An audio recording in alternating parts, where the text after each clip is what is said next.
इन तमाम अहम मामलात पर बात करने के लिए और कुछ सियासी मामलात को डिस्कस करने के लिए साबिक गवर्नर सिंध मोहम्मद ज़ुबैर साहब प्रोग्राम में मेरे इंतहाई मोअज़्ज़ज़ मेहमान मुझे ज्वाइन कर चुके हैं। बहुत शुक्रिया। अस्सलाम वालेकुम ज़ुबैर साहब। अस्सलाम वालेकुम जी। बहुत शुक्रिया ज़ुबैर साहब आपके वक्त का। सबसे पहले तो सर ये फरमाइए, हुकूमत तवील प्रोग्राम में जाने का इरादा रखती है IMF के साथ। नए वज़ीर ख़जाना भी तवील मुद्दती प्रोग्राम की ही बात कर रहे हैं। आपने भी गुज़िश्ता दिनों ही लिखा था कि गुज़िश्ता 23 प्रोग्राम से इस्तेहकाम नहीं आया तो आगे भी नहीं आएगा, हमें अपने मसाइल फिक्स करने की ज़रूरत है। क्या करना चाहिए ज़ुबैर साहब फिर हमें, जो हम कई सालों से नहीं कर पा रहे? और क्या ये बात पहले भी अपनी क़यादत को समझाते थे और सुनी नहीं जाती थी सर आपकी? देखें, ये अच्छी बातें जो आपने अभी की हैं वो बहुत जाहिर सी बात है, इस पर कोई भी नहीं एतराज़ कर सकता। लेकिन आपको जब हम कहते हैं 23 दफ़ा हम पहले जा चुके हैं IMF, और पिछले 20 साल में ही देख लें कि हर जो हुकूमत आई है उसने सबसे पहला काम जो किया है वो IMF के पास जाने के बाद किया है। और उनके पॉइंट ऑफ व्यू से, अवाम के पॉइंट ऑफ व्यू से तो उनको समझ ही नहीं आ रही है कि ये चीज़ें तो हम पहले भी सुन चुके हैं कि हमने टैक्स नेट में लेके आना है, जिस तरह आपने अभी जिक्र किया उन सेक्टर्स को जो सेक्टर्स अभी तक टैक्स नेट में नहीं है, एग्रीकल्चर फॉर एग्जांपल या ट्रेडर्स फॉर एग्जांपल।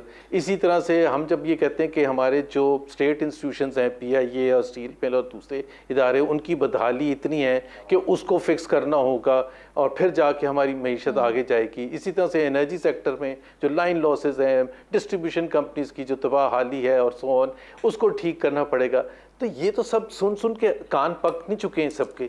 तो सवाल तो पहले इस वक्त ये उठाने की ज़रूरत है कि IMF के पास जब आप जाते हैं तो इस वजह से जाते हैं कि इस वक्त हमारी जो मईशत की सिचुएशन है उसमें ज़ाहिर है डॉलर्स की कमी है, हमें बाहर डॉलर्स देने हैं। अगर हम डॉलर्स नहीं देंगे तो हमारी ज़ाहिर है मईशत अफेक्ट होगी और बल्कि डिफ़ॉल्ट होगा। तो इस वजह से IMF के पास, लेकिन इन रिटर्न IMF आपको ये चीज़ें करने के लिए कहता है, क्योंकि IMF is not a permanent fixture. IMF is suppose to be a one time solution कि जी आपको डॉलर चाहिए, हम आपको डॉलर देंगे। इस दौरान ये 3 साल का अगर आप प्रोग्राम ले रहे हैं तो इस दौरान अब अपने मईशत को ठीक करें ताकि वो सस्टेनेबल बुनियादों पर आगे चले। जैसे इंडिया ने 91 में IMF प्रोग्राम लिया, उसके बाद नहीं गए इंडिया। तो ज़्यादातर मुल्क 1 या 2 या 3 दफ़ा जाते हैं। अब जो कंट्रीज़ ऐसी हैं जो कि मेरा ख्याल है किसी के लिए एग्जाम्पल नहीं है, जिस तरह इजिप्ट है फॉर एग्जाम्पल, तो हम तो उनकी तरह चल रहे हैं कि अवाम, अच्छा जब आप कर्जा लेते हैं तो उस कर्जे का बोझ किसके ऊपर आता है? उस कर्जे का बोझ तो अवाम के ऊपर आता है। हर दफ़ा अवाम को ये कहा जाता है कि जी आपको एक मुश्किल वक्त गुजारना। आज से 2 साल पहले नहीं हम सुन रहे थे, पिछले तो छोड़ देना। 2018 में जब PTI की हुकूमत आई थी वो भी IMF के पास गई, वही हमने बातें सुनी। 2013 में जब PMLN की हुकूमत आई थी वो भी immediately with in the same month IMF के पास गई, उस वक्त भी हमने ये सब कुछ सुना था। तो ये तो सवाल बनता है ना कि भाई आप फिक्स क्यों नहीं करते हैं? क्योंकि इसलिए नहीं फिक्स करते हैं कि अशराफिया जो है उसके मजे इसी सिस्टम में हैं, इसी सिस्टम में। जब आप कहते हैं ना कि सर आप पॉइंट पर, आप एग्जैक्टली उस बात पर आ गए। मैं यही ज़ुबैर साहब, मैं यही सवाल आपसे करना चाह रही थी। सर रिटेलर्स को टैक्स नेट में लाने की तैयारी हो रही है, PDM हुकूमत में भी इस तरह की कोशिशें की गई थी। मुफ्ती इस्माइल साहब ने जब ये काम करने की कोशिश की थी तो उस वक्त मरीम नवाज साहिबा ने एक ट्वीट किया था कि मुफ्ती इस मामले को देखें, एंड देन फिर वो मामला जो है वो वहीं दब गया था। तो अभी जो कोशिश हो रही है, जो आपने बात कर दी कि शाफिया के मसाइल खड़े हो जाते हैं, सर इस बार हुकूमत कर पाएगी फिर? देखिए, मैं और आप तो दुआ कर सकते हैं कि इस दफ़ा हुकूमत करे, लेकिन वो हुकूमत को पहले तो ये भी जवाब देना ना कि 2 साल पहले क्यों नहीं किया था। मतलब थोड़ा बहुत तो बताएं ना, थोड़ा इतना तो बताएं कि पिछली दफ़ा आप फेल क्यों हुए थे। ये तो नहीं हो सकता कि आप लोगों से फिर वादा करें, फिर लोगों के लिए बोझ डालने के लिए ये तैयारी की जाती है वहाँ पर बोझ डालने के लिए कि IMF को जो शॉर्ट टर्म में चीज़ें करनी होती है ना, लाइक फॉर एग्जांपल के पेट्रोल की प्राइस बढ़ानी है, ये जो अभी रिसेंट गैस की 16-17 महीने की गवर्नमेंट की बात करें जिसमें एक किस्त दी गई थी, तो सर उसका बता दें, आप जिस जमात की हुक्मरानी थी आप उस जमात का हिस्सा हैं, क्यों नहीं किए गए? जी अब देखें ना, एक एग्जांपल ले लें जो IMF के साथ समझौते का एक हिस्सा होता है, बुनियादी हिस्सा होता है कि आपके जो कौमी इदारे हैं, PI है, दूसरे, या तो उसके आप निजकारी करें या आप उसका रीस्ट्रक्चरिंग करें ताकि आपको जो 700-800 बिलियन रुपए का एनुअल लॉस होता है वो ना हो। अभी अगर कोई पूछे कि 2 साल पहले जब हुकूमत आई थी तो आपने निजकारी के वजीर किसको लगाया था, मेरा ख्याल है 99.9% पाकिस्तानीज़ को उसका नाम भी नहीं पता।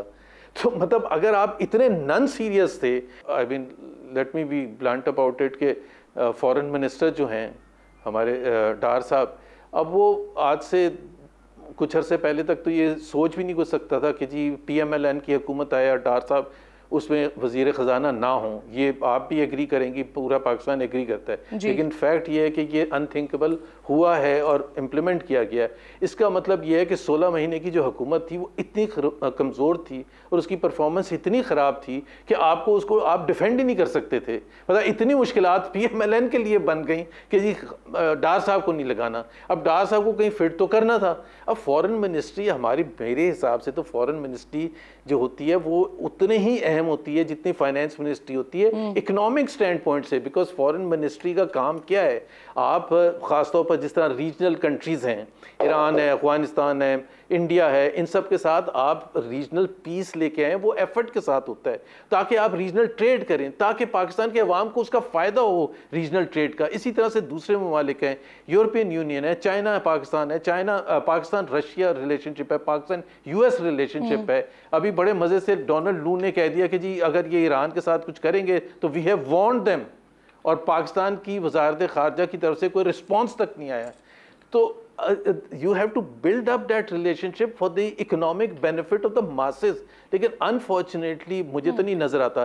फाइनेंस मिनिस्टर औरंगजेब साहब बहुत अच्छे आदमी हैं, बड़े पढ़े लिखे आदमी हैं, बड़ा ज़बरदस्त उनका कॉरपोरेट बैकग्राउंड है, लेकिन मैं इस चीज़ से इख्तिलाफ करता हूँ कि आप आउटसाइडर को लेके आएँ, क्योंकि जो सियासी जमात का जो मेन फोकस होता है उसका PMLN को अगर तफरीक करता है PPP से या PTI से, तो वो मईशत के हवाले से प्राइमरीली करता है। तो जो प्लान बैठ के बनाते हैं, सोच विचार के, पार्टी की फ़िलॉसफी, पार्टी के लीडर की फ़िलॉसफी को जो रिफ्लेक्ट करते हैं, और वो उस प्लान किसी और ने बनाया है, लेके आप आ जाएं बाहर से किसी को और उसके बाद आप इम्प्लीमेंट कर दें ये जो अपना इकोनॉमी के लिए। जैसे हमने देखा शौकत तरीन थे या वो हफीज़ शेख थे फाइनेंस मिनिस्टर, और अब भी वो फाइनेंस मिनिस्टर थे PTI की हुकूमत में। तो उस हवाले से मेरा डिसएग्रीमेंट है, other not as a person.